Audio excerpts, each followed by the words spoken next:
welcome to Your Mental Health with Karine, Rayson from the Crew Coach. We're talking about men and mental health this month, being Men's Health Awareness Month. And today I have the founder of Motion. Very lucky to have you here with us, Brad. Welcome. Thank you. It's good to be with you. Thank you.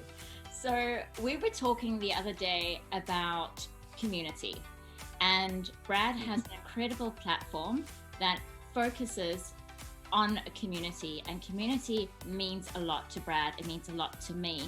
And I think when we talk about, both of us are entrepreneurs, and our core focus is on community because we believe there's something very, very special about community, and that is connection and inspiration. And working as a solopreneur can be so difficult because you're isolated. And that just adds a different layer to what we're about to talk about. So that's why I think both of us appreciate community so much and can realize the benefit surrounding yourself within a positive network. There we go. Absolutely. There we go. Yeah. So Brad, tell me, what does community mean to you? You know, it's something I think about a lot, especially right now with COVID going on, like, you know, being so isolated. I mean, I was isolated already as I, you know, embarked on this entrepreneurship journey 18 months ago. So I've been stuck in my box for the last 18 months, really not having much going on around me. But then obviously with COVID hitting, like, I've just lost all community. Like I'm in Chicago and we're in lockdown right now. So, you know, I don't see anybody. But thankfully we have this thing called the internet where I'm able to connect with people and have these conversations through, you know, through channels like Zoom. And what I've realized is, you know, community, it's really, really important who you surround yourself with, because, you know, things can get really, really lonely, but being able to channel the, you know, access people and be able to, you know, be able to talk through these issues and talk through this, not loneliness, but it gets like, over the last 6 months, things have been really quiet and dark in here, just because, you know, I'm stuck behind my computer all day, every day. And I don't get to go out and play sport and hang out with friends and go for beers. And I guess what I've realized is I didn't realize how important community was until I lost it, if that makes sense. Yeah. Yeah. So do you mean being a foreigner living in a new city, town, country? Is that what you're referring to? Because well, sure. You're South African, and I don't know how long you've been living in Chicago for, but it's very similar to yachting. Like, you go on board a new boat and then you got to reintegrate and you got to find your way and your identity within that community. So was it similar to you? Absolutely. So I've been in Chicago for a while now, so I've built up a little bit of a community. But when I first arrived here, my wife is from Chicago, that's why I'm here, and I didn't have anybody. And I come from a small town in South Africa where everybody knew everybody, and, you know, the sense of community was, I mean, yeah, everybody knew everybody. You walk down the streets, everybody greeted each other. You stopped, you chatted with your neighbors. And now, like, I'll go out walking my dog and I'll see 10 people and not a single person will greet me, kind of thing, you know. And it's really challenging, but then you learn to find areas where you can find those people. So, like, if you look hard enough, you'll find them. And so what I've found is I tend to hang out with a lot more foreigners, a lot more expats that come from similar backgrounds. So I have a lot of Australian friends, a lot of friends from New Zealand, and we all have like similar feelings about it. So, you know, we all tend to gravitate towards each other, and we've been able to find our own little community in that, you know. So I had to start from scratch, but I feel like if you open your eyes, you'll find that community wherever you are. It's just a matter of looking for it and identifying. Yeah. And the with regards to men and mental health, what does that term mean to you? Because we spoke about self-care a couple Sure. as well. We're both bad about self-care. Yeah, so I obviously grew up where like you didn't talk about your problems, or like, you know, mental health was never like, I didn't know much about it. To be honest with you, I still don't know too much about it. But over the years, what I've learned is it is something that needs to be discussed. People need to feel a little more open about talking about it. Like, I don't know, there's a lot going on inside your head, and like you've got to get that out, and you've got to find people that you can, or channels that you can access to relieve some of that stress and some of that tension. And yeah, I mean, does that make sense? It does. So in terms of, let's talk about South Africa. We're both South Africans. And what do you think the culture, our upbringing, when we talk about men expressing their feelings, what do you think the culture is around that, or the potential stigma attached to men being vulnerable? Sure. I guess you just kind of grind it out. Like if you have an issue, you just push through, and you know, like yeah, I mean, I always, that's how I always approach things, was like, look, like if I had any issues, we would just push through and kind of get to the point where like it's no longer an issue, if that makes sense. So like if I had an issue with somebody on like the rugby field or whatever, like we would kind of pull out the fists and like, you know, but we wouldn't talk about it. Like so I guess that never happened in real life. It's more of an analogy, but like that's kind of how it was. Like you settle and you move on. You don't ever go back to it and address the underlying problem. You just kind of move on.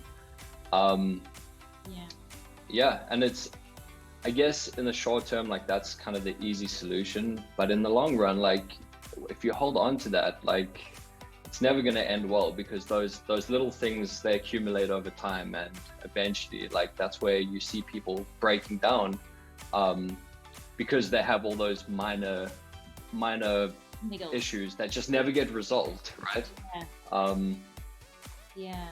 I was going to ask you a bit about that, the consequences of suppressing your emotions and not really expressing how you feel. And you being a new dad now, congratulations. Thank you.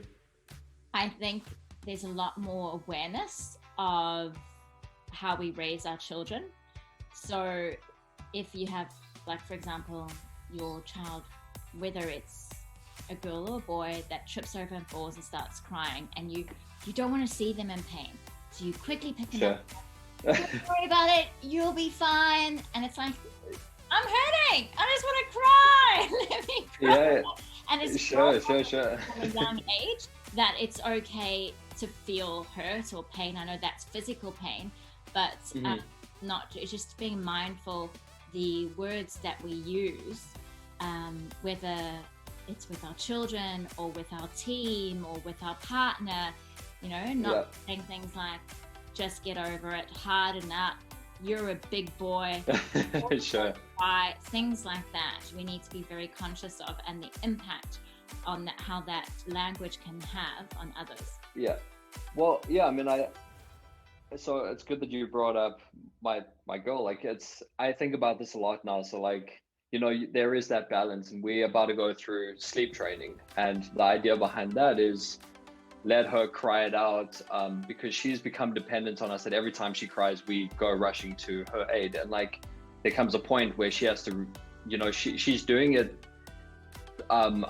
just out of habit at this point. Like she can go a full night of sleeping without being fed, but she knows that when she cries we're going to come to her. So like we're busy, the thought of letting her cry it out is terrifying, because like she's my baby, and like I want to go and, you know, like I want to go rescue her. But there's got to be that balance where like you don't want to be that helicopter parent, and like, you know, she's got to figure things out for herself, and she's got to make those mistakes, and she's got to fall and pick herself back up. But at the same time, she has to know that we are there for her when, you know, that she can always count on us being there for her.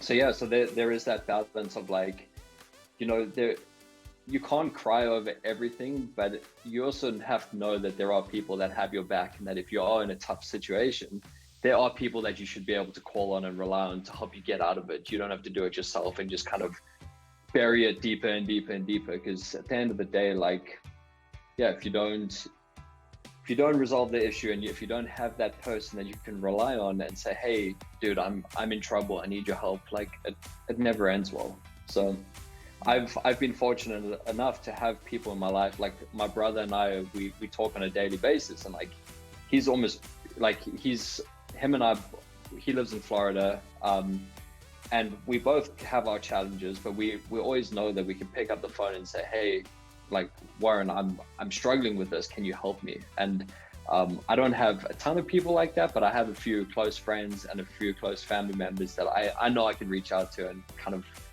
and have them help me resolve my issues.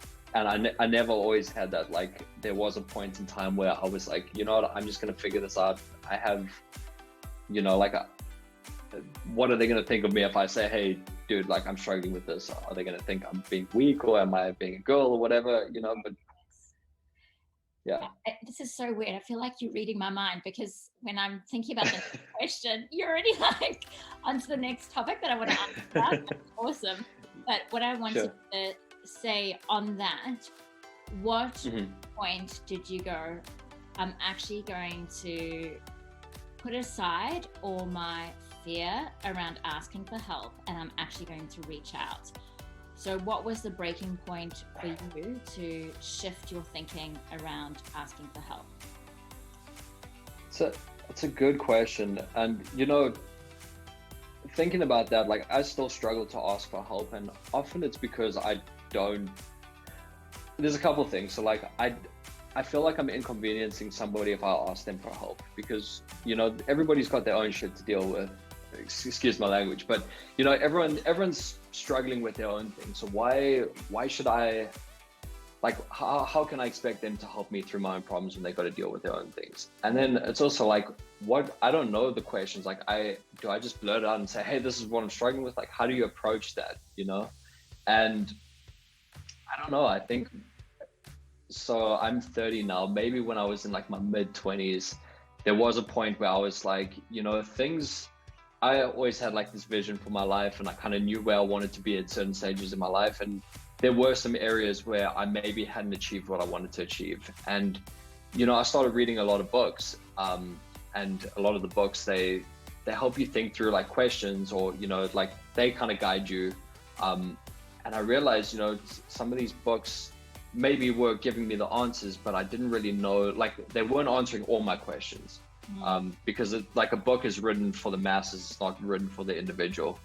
And I realized, you know, if I started asking people that had maybe achieved things that I wanted to achieve, and I started asking how did they get there, and what mistakes did they make, and so that I could avoid the mistakes, or like, you know, it kind of, you start asking these little questions of like, how did you achieve what you set out to achieve? And then you start getting comfortable, and you realize that people actually want to help. Like, people have a ton of experience and they want to share it, because it makes people feel good to share knowledge and advice, right? And often the people that share that advice, they share it with people that maybe aren't interested in that advice at that given time, or it's not the right time.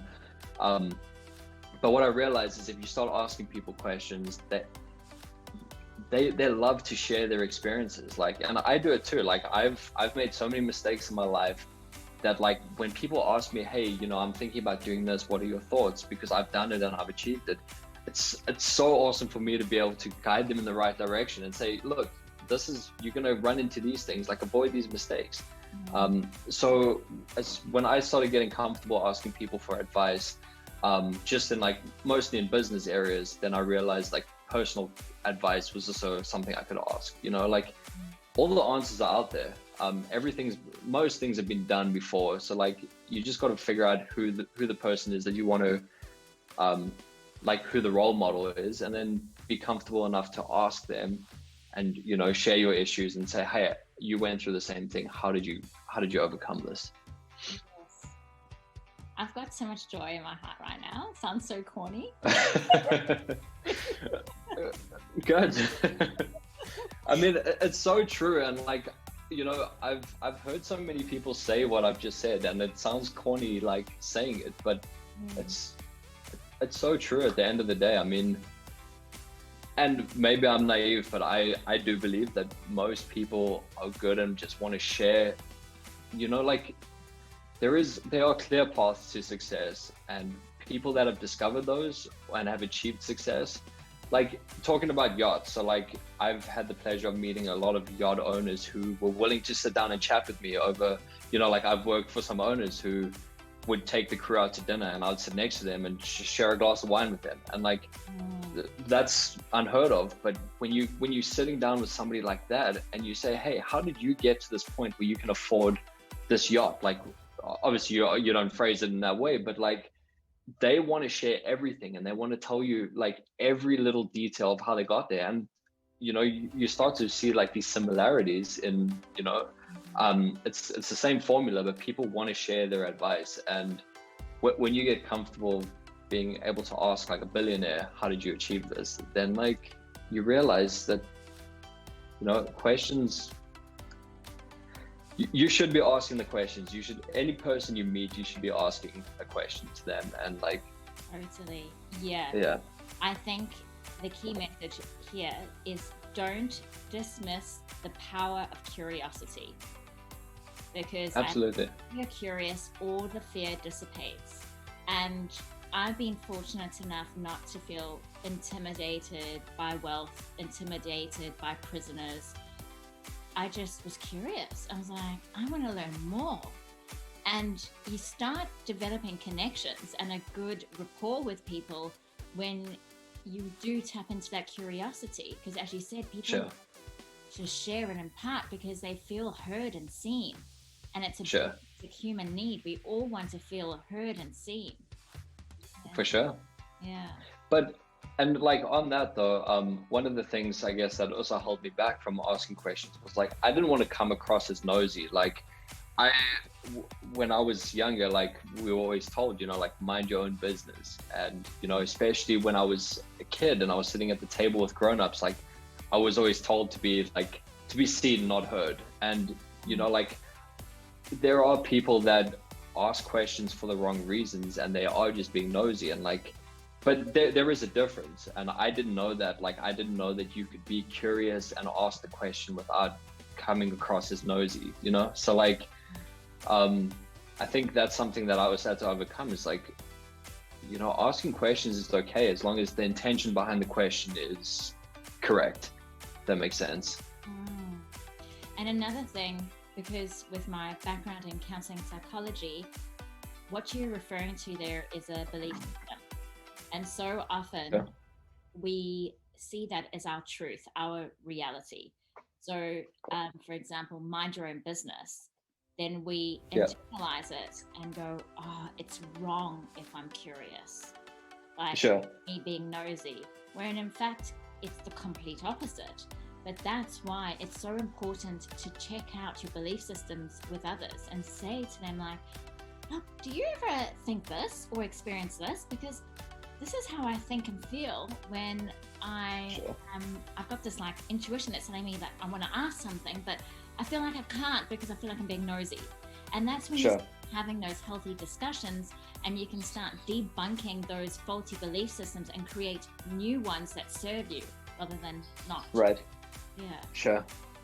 Yeah. And like, just on that, like, you know, so when I was a kid, like I was really naughty and rebellious and like, you know, I questioned teachers all the time. And like, I never took things at face value. Like if you were telling me something, I would always question why, like, and it became clear a lot of the time that like people say things, but they don't actually know why they're saying it, or like they've read it somewhere in a textbook or whatever, but they don't actually know like the why behind it. So I've always been curious, but the common thing with like teachers, especially at a young age, when you question them, there's a difference between like tidy your room and you tell you ask your mom why, versus like why is the earth round? Like when you ask a real curious question, but the teacher, for example, doesn't actually know the answer and they tell you to like, it's because I said so. When you hear because I said just so enough times, like you also, it kind of like gets ingrained in you, like, okay, maybe I shouldn't be asking these questions. And like, you know, I think what makes good entrepreneurs is we do question everything. I'm constantly questioning, how can I make things more efficient? Like, why are things being done this way when like the clear path is it should be done this way, you know? But yeah, I mean, tying that back to mental health, like, you know, like I didn't know the right questions to ask, and as I said earlier, so like I didn't know the right questions to ask, so I would always try and solve my own problems and kind of bottle it up inside because I didn't know who to ask and I didn't know what to ask. Yeah. And once you start getting good at asking questions, you kind of realize that old saying of there's no such thing as a dumb question. Well, when you start questioning, like when you have problems, it doesn't matter how you ask the question, as long as you can communicate what you're struggling with, the question almost becomes irrelevant because the person that you ask can kind of guide you through and help solve that issue, right? Correct. Yes. And it's funny, we both know Holly, and Holly is giving feedback because a lot of people ask her about counseling and what it's like, and there's so much fear around talking to someone because they feel like they don't know where to begin or what to say. And it's just trusting that the right questions will come at the right time. And it's a process of self-discovery in a more concentrated form.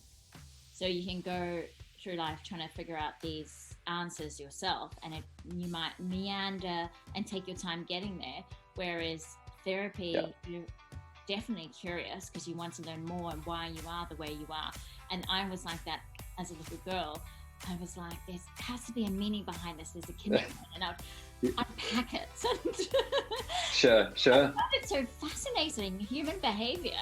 It's so intriguing to me. And like what we're doing right now is essentially like what we would be having in a counseling session. So I'd be asking open questions, and we've connected to belief systems that haven't served you, and then we might work on it for sure. Level. But it's a concentrated experience in terms of reaching your fullest potential a lot quicker. Sure. And that's whenever you and I, so like we've had multiple conversations, obviously we've never met in person, but whenever I'm done talking to you, I always feel like, so I've never been to therapy or any of that, but like you always like, you do ask these questions where like at the end of it, like the conversation, I'm always like, you know what, I need to think about this because like clearly there's something here. And it's like, there's often a lot of reflection after the call because you ask these questions that are, and like you bring out a lot of things in me where it almost feels like a therapy session, but it's a conversation, and it's like, it's really interesting. And so where I'm going with this is like the beauty of this is like, it's such a natural conversation. And I think that is key as well, to find somebody who you can have a conversation with like this, where it doesn't feel like therapy. And Totally. I think we need to rebrand the word therapy.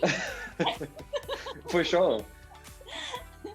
Yeah. I mean, there's definitely that stigma that is attached to that word. And like, I think that's also what a lot of like maybe people are hesitant to maybe speak to other people, you know, and have a therapy session, because there is like this weird like stigma behind it where like only people with serious problems go to therapy. Okay, I've got one last question for you. Sure. What was how can I frame this? The most memorable experience of reaching out for help and getting a positive result?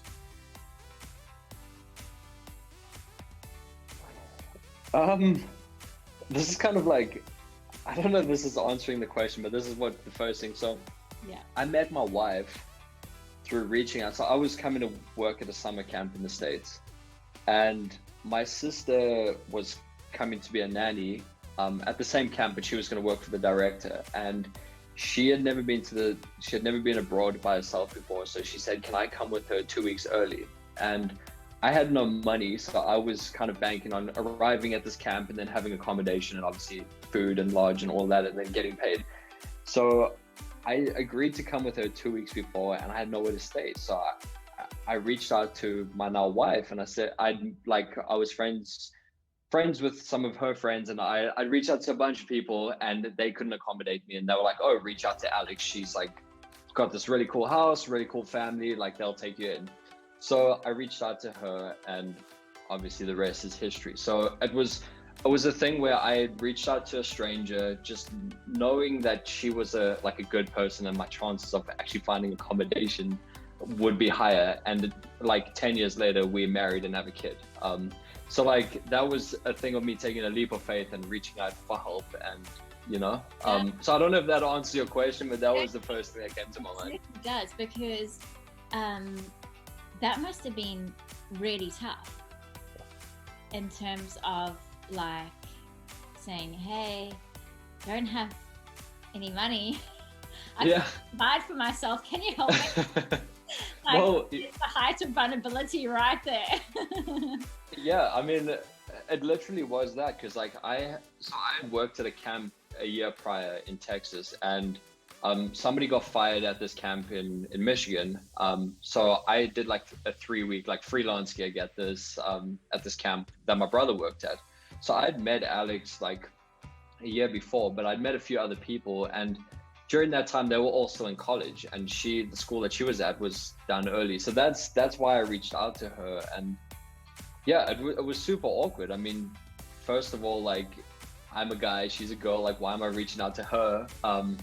But my brother was friends with her, and their family has like, they're just like really cool people. And so like, yeah, it was super awkward, but I had nothing to lose. And that's another thing that I think people need to understand is like, when you reach out for help, like the worst that somebody can say is no. Like so you've got nothing to lose at the end of the day. So like don't be shy to ask for help, because at the end of the day, like all that person can say is no, or I can't help you. Yeah, totally. Yeah, so yeah. And yeah, going back, that's such a beautiful story. You know what I would love? Pop through the door behind you right now with your baby girl. I hear them.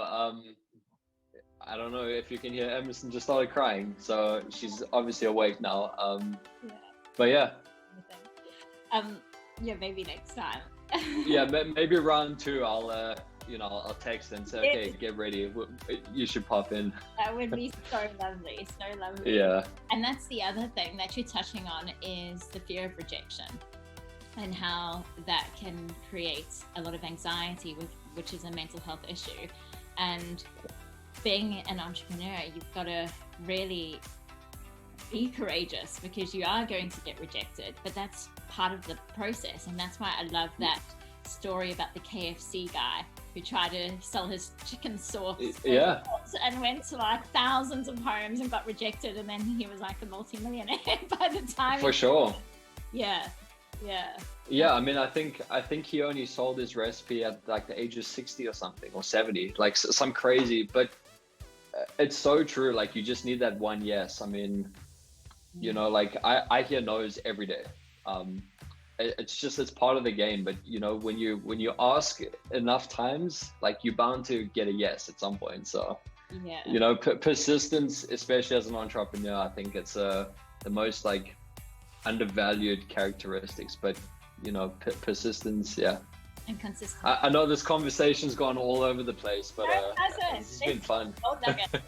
Everyone who's listening are going to be like, oh my gosh, that's so cool. So thank you so much, Brad. I really appreciate your time. Oh, and my pleasure. How do people find you if they want to look into motion? Can we like drop a link somewhere? I think that's the easiest way. I don't know when this is going to air, but by the time it does, we should be fully up and running and accepting people. So yeah, Okay. I'd love to connect over motion. But yeah, I'll give you a link to share with people. Okay. Perfect. Wonderful. Thanks. Yeah, absolutely. This has been fun. Thank you, and thank you for everything that you do. Like, it's super helpful, and yeah, the community needs it. So yeah. Thank you.